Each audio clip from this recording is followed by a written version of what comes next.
Baik, Assalamualaikum warahmatullahi wabarakatuh. Perkenalkan, nama saya Dwi Rustufatia. Di sini saya ingin sedikit menjelaskan terkait apa itu hipertensi. Sebenarnya, jika ditanya apa itu hipertensi, hipertensi sendiri merupakan istilah medis ketika suatu kondisi tekanan darah tubuh melebihi batas normal. Nah, jadi tekanan darah terbagi menjadi dua bagian, yaitu sistolik dan diastolik. Untuk tekanan darah sistolik, yaitu tekanan darah ketika jantung memompa darah ke seluruh tubuh. Untuk sisi lain, tekanan diastolik merupakan tekanan ketika jantung bereaksi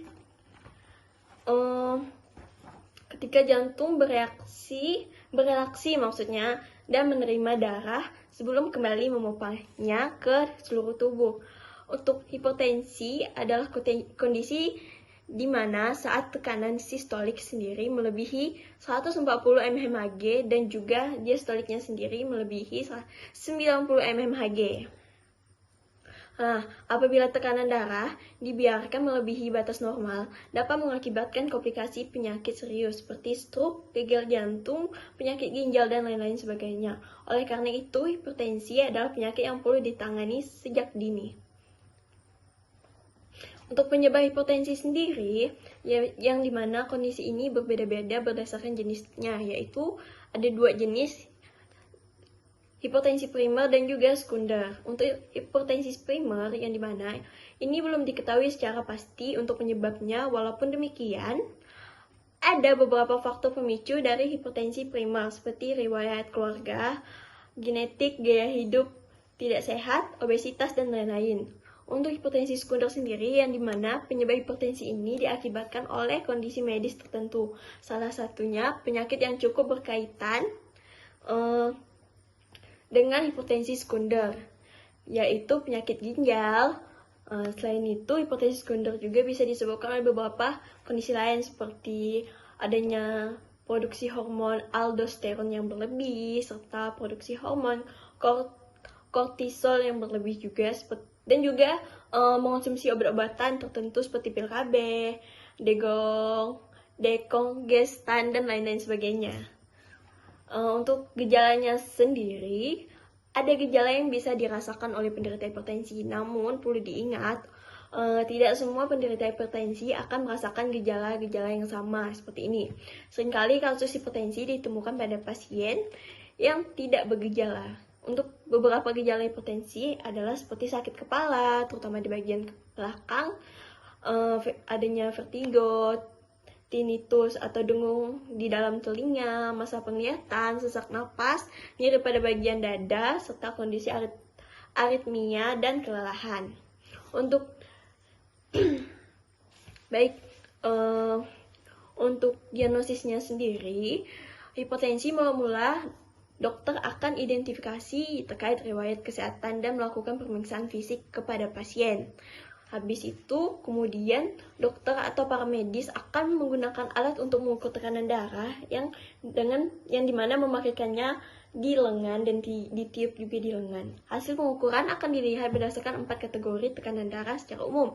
Yang pertama adalah tekanan darah normal yang dimana di bawah 120/80 mmHg, dan untuk prahipertensi maksudnya tekanan darah di rentang 120/80 ke 139/90 mmHg.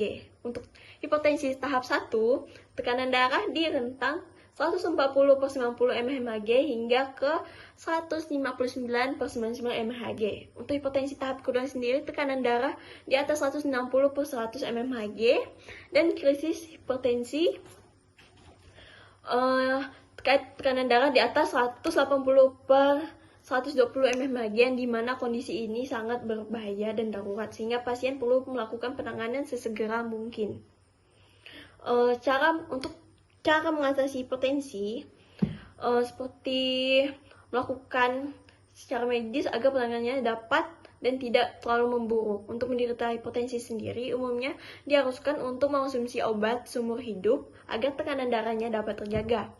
Namun, ada beberapa kondisi yang membuat penderita hipertensi dapat diturunkan dosisnya atau bisa jadi dihentikan. konsumsi obatnya terlebih lagi jika tekanan darah sudah terkendali dengan menerapkan gaya hidup yang sehat. Untuk obat-obatan yang diresepkan oleh dokter untuk penderita hipertensi sendiri antaranya adalah obat-obatan yang melebarkan pembuluh darah agar tekanan darahnya menurun, sebab hipertensi kadang bisa mengakibatkan terjadinya sumbatan pada pembuluh darah itu sendiri. Dan juga perlu adanya obat yang berguna untuk membuang garam dan cairan berlebih di dalam tubuh, yang nantinya pembuangan garam dan cairan berlebih tersebut akan keluar melalui urin. Nah, untuk obat yang selanjutnya yaitu berguna untuk memperlambat detak jantung dan obat penurunan tekanan darah tentunya, serta mengolah stres dengan bermeditasi, tidur yang cukup dan berkualitas. Sekian